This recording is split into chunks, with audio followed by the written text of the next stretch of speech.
to study most, is they have a cell membrane, a nucleus, and all this juice in between called the cytoplasm. There's a bunch of different kinds of cells, also eukaryotic cells, and they look different. There's our skin cells, which we're going to study probably more than anything else. Look like little shingles, because that's basically what they do, they protect us. We have plant cells, which we're going to study quite a bit. Look like little bricks. And then there's weird cells like these cells right here that are nerve cells. They're all about getting and receiving impulses.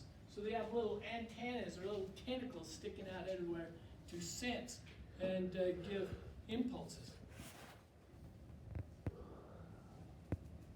Now, one thing about cells is that they're small.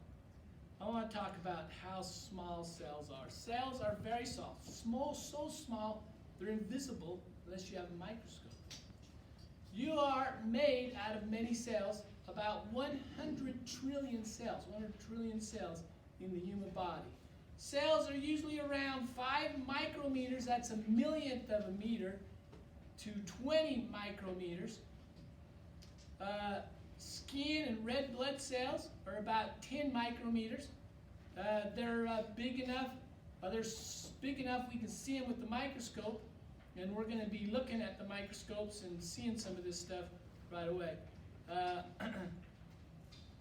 But cells are always small. I want to talk a little bit about this real quick. Like, cells can't get very big, and the answer is, the book answer is because of the volume to surface area ratio, or the surface area to volume ratio.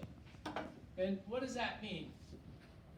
That means if this room was a cell, the walls on the outside would be the cell membrane. All you guys on the inside would be the cytoplasm and the workers. Okay? Now, as the cell grows, the volume, the inside grows 6 times faster than the outside. So what that means is if Avery was a worker, an organelle, let's call her Avery ribosome. Ribosome's job is to build stuff. Okay? So I've got to get materials to Avery to make, say, proteins. We know proteins are made of amino acids, so I got to go to the outside, get some amino acids, bring them in and give them to Avery. Here's your amino acids, Avery. Okay, go ahead and make some. Okay, and then Avery has to make some. But there's a bunch of ribosomes, so I've got to get some more. Here's your amino acids. Start making proteins. Now, as the cell grows, it grows 6 times faster in the inside. So I'd have 6 times more workers to every door that we make. And as the cell gets big, I run out of doorways and have too many workers on the inside. So the more efficient cells are smaller cells. So that's the reason why cells are always small. One of the reasons.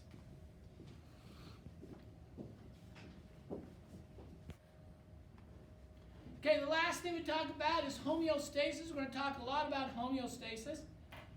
Really, the job of cells are to maintain homeostasis. They're to keep you healthy and alive and maintain good health. And cells do a lot of stuff to do this. For example, cells will tan, so you can live in the sun. Cells will cause you to shiver or sweat or get goosebumps.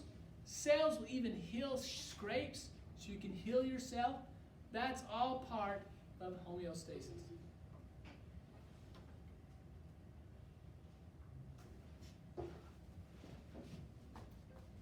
So, microscopes helped people learn about cells and come up with the cell theory. The shape of the cell reflects its function, gives you an idea what it does. The complex organization of eukaryotic cells enable them to carry out more specialized functions than prokaryotes. The end. The end. Does anybody have any questions?